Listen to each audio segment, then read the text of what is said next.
Welcome to the Her Story Circle podcast, the podcast that brings you the extraordinary tales of everyday women who are changing the world. I'm your host, Gertrude Mache, and I'd like to acknowledge traditional custodians of the land on which we meet today. I also like to pay my respects to elders, past, present, and emerging. Every week, we dive into the lives, challenges, and triumphs of women from all four corners of the globe. We're here to inspire, enlighten, and connect, sharing stories that uplift and empower. So grab a cup of coffee, settle in, and join us as we explore the incredible journeys of women shaping our future. This is Her Story, where every woman's voice matters. Hello, everybody, and welcome back to the Her Story Circle. This is Gertrude Mache here in beautiful Melbourne, Australia. And today I am graced with the presence of yet another fascinating woman. Welcome, welcome, welcome to our tribe. Please tell everybody your full name, where you're based, and share your story with us today.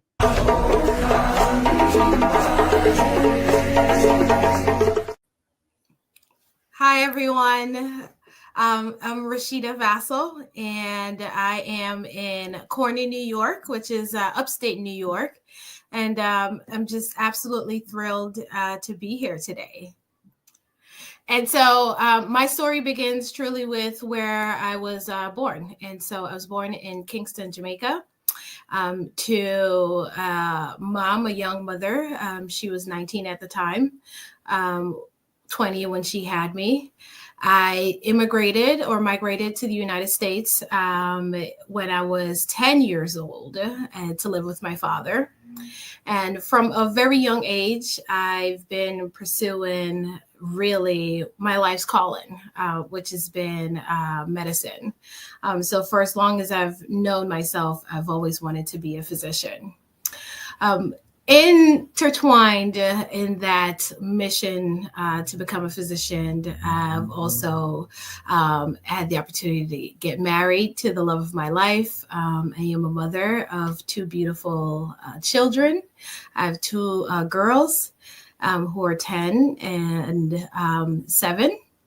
I have the wonderful privilege of being the founder and CEO of a private practice, Safahla Medical, right here in Corning, New York. And that's given me the opportunity to truly live out my life's dream.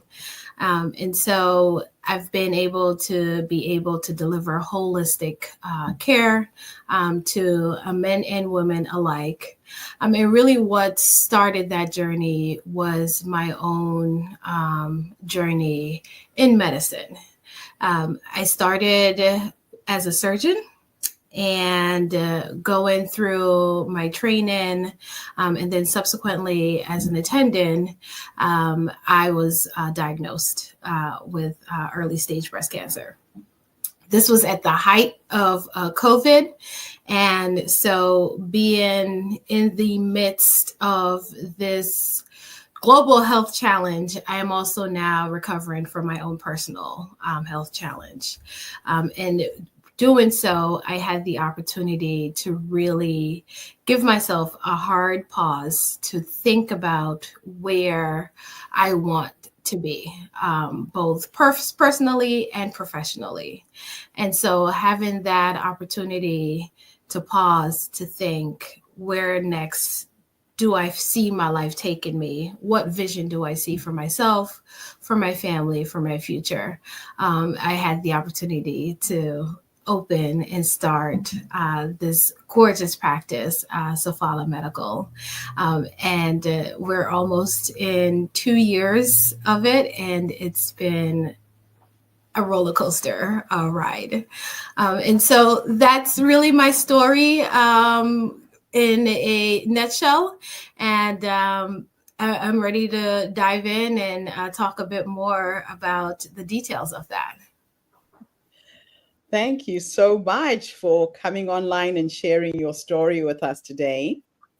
It's interesting to see what has happened to several people actually during the pandemic and how people had to reinvent themselves, Absolutely. restart their lives. You are really in recovery from your own medical challenge.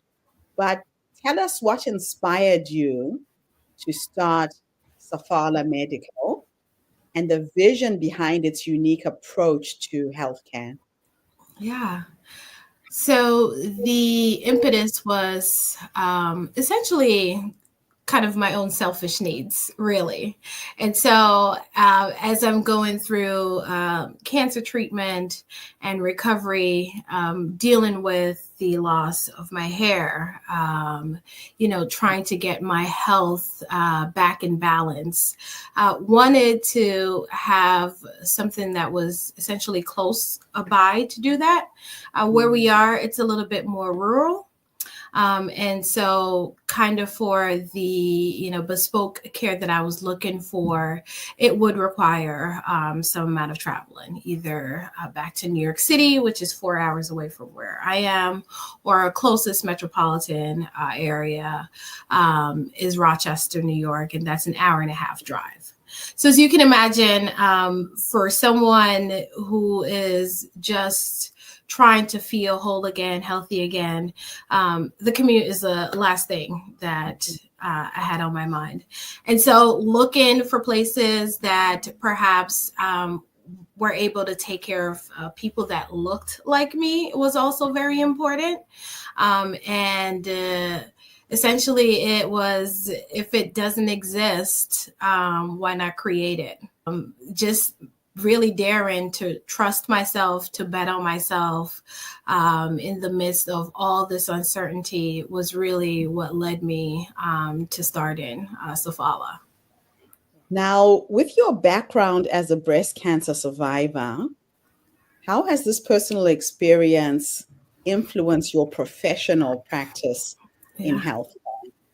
I don't think I would be the physician I am today. I don't think I'd be the woman I am today without that experience.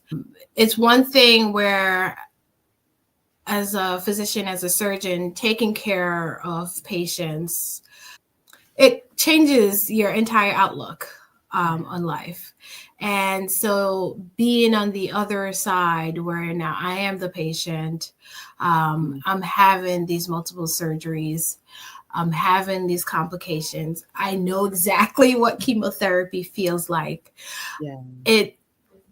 It's a wholly a different experience. And so now that I've gone through this experience as being a patient, as being someone that was absolutely vulnerable and dependent, right, on getting care, you start to really note what maybe you would like to do as a physician, and what perhaps you would do differently as a physician.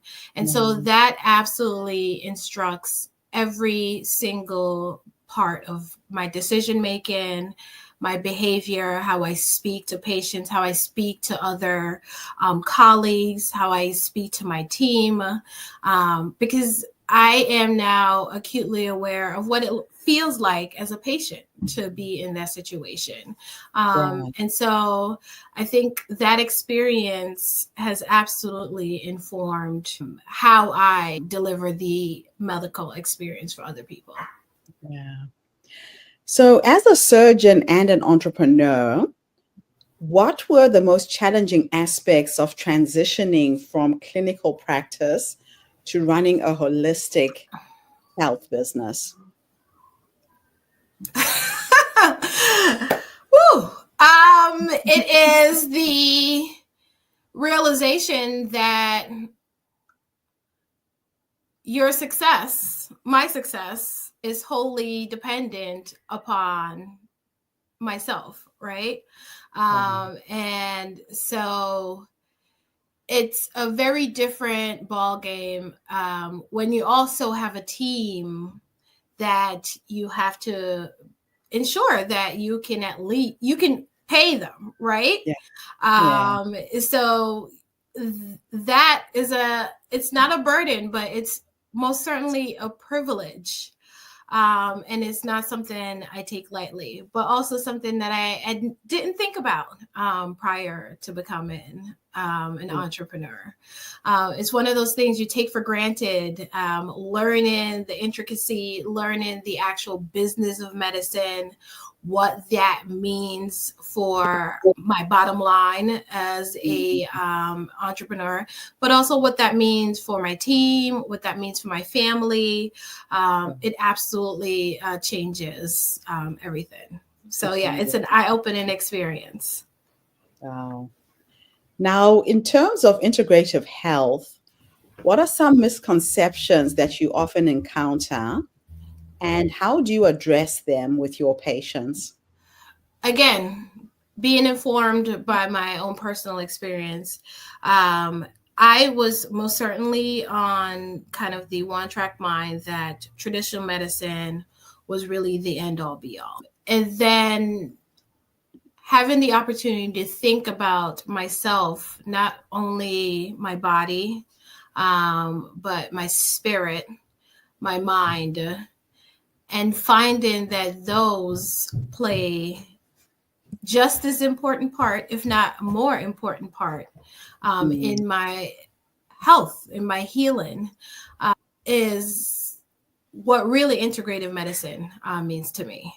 Yeah. And so I spend a very large portion of my time when I'm speaking with patients about having them think about the external aspects that directly affect their health. And so it's not about a medication or it's not about a diagnosis, but truly the approach to thinking about it in a whole body, in a systemic way. Thinking about it from a nutrition standpoint, environmental factors, stressors, movement, strength training. Having this full approach is really, I think, the way that I hope most people start to make a shift when they are thinking about their health. And so the biggest misconception that people have is that they think it's just going to be another pill or another medication that advocated. And they're always surprised when I'm asking them to tell me about their yoga practices and when's the last time they meditated. But these have very real world implications on their health. Because again, it's not just one system. It's all integrated. It's all connected. So I'd say that that's probably the biggest misconception that people have. Could you describe a patient's success story that exemplifies the impact of your holistic approach to healthcare? Yeah. So I am thankful that there are several that I can draw on. I've had a patient who came in and essentially was at her wit's end. Didn't feel healthy, didn't feel well, but there was nothing wrong diagnostically, right? Her labs looked normal. When you checked her vitals, those were normal. But she'd gained some weight. She definitely started to feel kind of the symptoms of what estrogen deficiency is. So as you start to get into perimenopause and menopause, so was starting to feel those effects. But also was just downright just unhappy and just was not satisfied. And I remember just the first visit, she's in tears. And I allow that to be. Like, I wanted to give her the space. I wanted to give space for her feelings. And this is one of those things that you don't necessarily have the opportunity to do in a kind of traditional practice, especially in traditional hospital medicine. You may be thinking about the next patient, or your waiting room is full of patients. Whereas in private practice, I do have the opportunity to really give patients the space they need, right? And the time they need. And so being able to listen to her, I think, was just a game changer. In addition to validating her feelings, making her realize that, yeah, you're not crazy. What you're feeling is real. And you absolutely have someone here who is ready to go to bat for you, who is ready to advocate for you, who's ready to help you figure it out. I'm going to be here every step of the way. And we got her onto our comprehensive weight management program, which included nutritional guidance with our registered dietitian. We got her really taking a look and seeing if there were anything that we needed to do from a hormonal optimization standpoint. We got her on just a training program where we start with very simple things. We start with, let's see how much activity we can get you started on. If you're already walking, let's add a weight vest to this. Let's just try to make really small changes, but that will have very big impact for you. Right. And so I got the opportunity to see her recently, and she gave me the biggest hug. You could tell she walked in with just this air of confidence. I remember my front desk saying, "Yeah, you can tell when our patients, they're in the midst of their transformation, because you see the butterfly start to emerge." And I just thought that was the best way to really describe it, because she truly was going through a metamorphosis, and I was just very happy to be a part of that journey. Yeah. Wow, it must be nice when you see those results, you start seeing them coming in. Yeah. So what are the primary services that you offer, and how do they reflect your vision for integrative wellness? We do a combination of really well medicine as well as aesthetic care. And so the primary services that we offer from that standpoint are hormone optimization, as well as our nutritional guidance weight management program. And then on the aesthetic side, we do quite a bit of hair restoration, facial rejuvenation. And we also have estheticians on staff. And so if you're looking for simply just getting a wonderful, life-changing facial, we offer that as well. And then I'd say some of our ancillary services are things such as IV therapy. And so that is really the breadth of what we provide. As a surgeon, I also provide a removal of soft tissue lesions. So lumps and bumps that patients may come in, I can do that very easily in the office as well. Wow. So it's quite a lot that you're giving. Yeah. Now, I want to go back to what you talked about, the focus on hormone health. Yes. And aesthetic treatments. Yes. Can you discuss how these areas complement each other in your practice? Just to back up a little bit, how do these even become something that I was passionate about? It was certainly not something that I was on my radar as a general surgeon. And so going through therapy myself, chemotherapy, lost all of my hair. And then also was put into premature menopause as a result of my treatment. And it's one of those things where I'm experiencing it now, and I am looking for options that are available to me, and realizing that, well, if this is a challenge that I'm having, most certainly there are women in the community that are having the same challenges. My goal for myself was to feel whole again. And that entailed really finding ways that I could be able to restore that.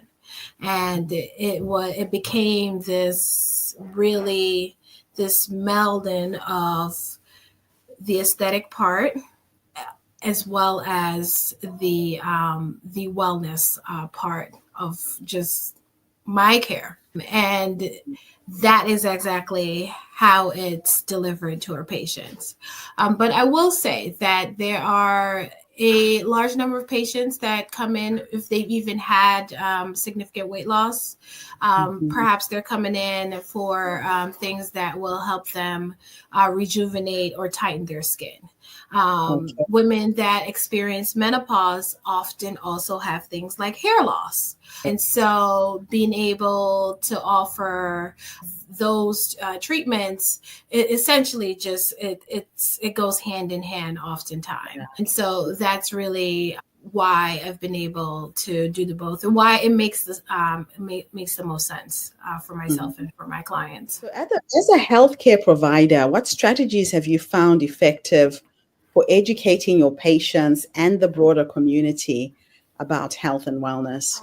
I've definitely made it my mission this year to really be able to extend myself for just being visible. One of the biggest challenges that I think people have is one, not knowing what resources are available to them. So who wants to be the biggest secret in town? I don't.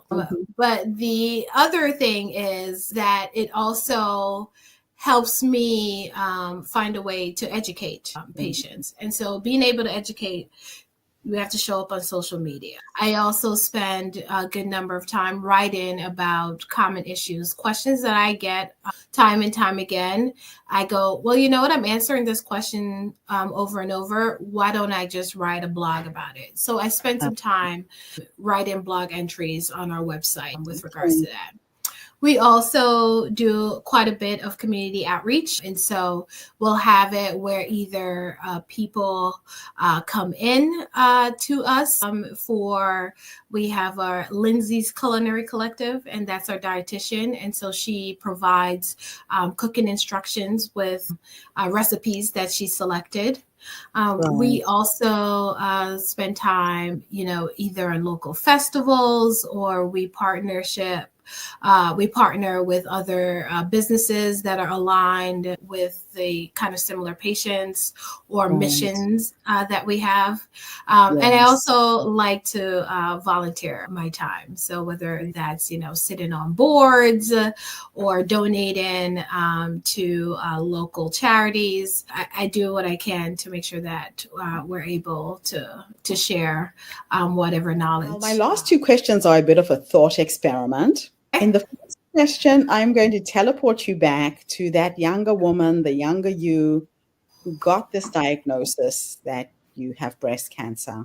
Just in case there's somebody who's listening to this podcast right now, jumping straight into fear, the uncertainty, the just not knowing. What 3 nuggets of wisdom could you give her? The first one is breathe. Okay? Take that deep breath. Right. And so it's a reminder to say that you haven't changed between when you got the diagnosis and when you didn't have the diagnosis. Right. You haven't materially changed. And so I want you to really just breathe. Number 2. Lean on your community. And so if you have a family structure or friends, this is not the time, even though perhaps it feels like you want to kind of just maybe cower and hide. This is not the time to do that. This is the time to really reach out and lean 100%, like throw your body into someone and lean on them. And so I hope that you have a support system that you can lean on, because it is going to be so vital in this journey. Okay. Number 3 is take it one day at a time, one step at a time. It ultimately really is going to be okay. And so just really try not to think about what next year looks like, what next week looks like. Really just focus on the next step in front of you. When I did that, it really at least helped calm me, because I at least knew that I could take that very next step. Right? At minimum, I can take that very next step. But could I imagine what life would be like a year from the time of diagnosis? I couldn't. And so I really spent a lot of time trying to be in the present. Meditation was one thing that helped me. So yeah, breathe, lean, one step. Those are the three things that I'd say. Oh, that is wonderful. Now I'm going to teleport you into the future, and we are going to go and meet the older you at the age of 90. Oh, yes. Yes. Yes. 90. Absolutely. And she is sitting in her rocking chair. Maybe she's on the dance floor. With science and technology, you'll probably be dancing. If we could go and have a conversation with the older you, what will you say to her when you finally meet her? Now, I love asking women this question because a lot of times we don't realize that the wise woman is already in us. She's already present. She's the one that says, go for that checkup. You're not feeling well. Change, go left, go right. What will you say to the wise woman when you finally meet her? This is a fabulous question. And it's a fabulous question because I have definitely been spending a lot of time focusing on my 90-year-old self and what that would look like. And my 90-year-old self is going to say, Rashida, you've done it. You've done it. You've lived out your purpose. You have been able to raise beautiful daughters who just know who they are. And they know who they are because you've been demonstrating to them what that life could look like. My 90-year-old self is going to say that you have made an impact. And no matter how small, that tiny ripple, it traveled, right? And you have stepped into really what it feels like to be energy. And your energy, the way you have the kind of like found your space, found who you are, your true self, you've done it. You did it. Thank you for coming and sharing your story with us today. Yes. It's very, very inspiring to just receive the positivity that you're putting out into the world. I think women need to hear this and understand that it's going to be okay. Just take it one day at a time. Thank you. One day at a time. One day. I mean, that's truly all we know, right? Is really one day at a time. Yeah. And thank you to everybody who tuned in today. The Her Story Circle is not just a podcast. We are a social impact movement that brings you the stories and voices of women from all over the world. We share our stories to uplift you, inspire you, motivate you, but most importantly, to empower you with skills and knowledge to take you from where you are now to where you want to go. So we all know of one woman who's been diagnosed with breast cancer. Please share this podcast, reach out to the amazing doctor who's offering all these alternative ways for you to heal. Her website is at the bottom of the screen. I'll be back again tomorrow, everybody, when I interview yet another amazing guest. In the meantime, have a fantastic day, morning, or evening, wherever you are in the world, and bye for now. And thanks again for the interview. And that's a wrap, everybody, on today's episode of the Diversity Connector podcast. Thank you for tuning in, and being part of our vibrant and global conversation. I'm your host, Gertrude Mache, and it's been an honor to share this space with you, where voices from all walks of life come together to weave a tapestry of diverse perspectives. Remember, every story you've heard today is a thread in the larger fabric of our shared humanity. So, as you step back into your world, carry these stories with you and let them inspire you to embrace and celebrate the rich diversity around us. Don't forget to subscribe, rate, and review our podcast to help us share these inspiring stories with more listeners. Do follow us on social media by looking for the Diversity Connector podcast for more updates. Until then, keep connecting, keep listening, and keep celebrating the beauty of diversity. This is the Diversity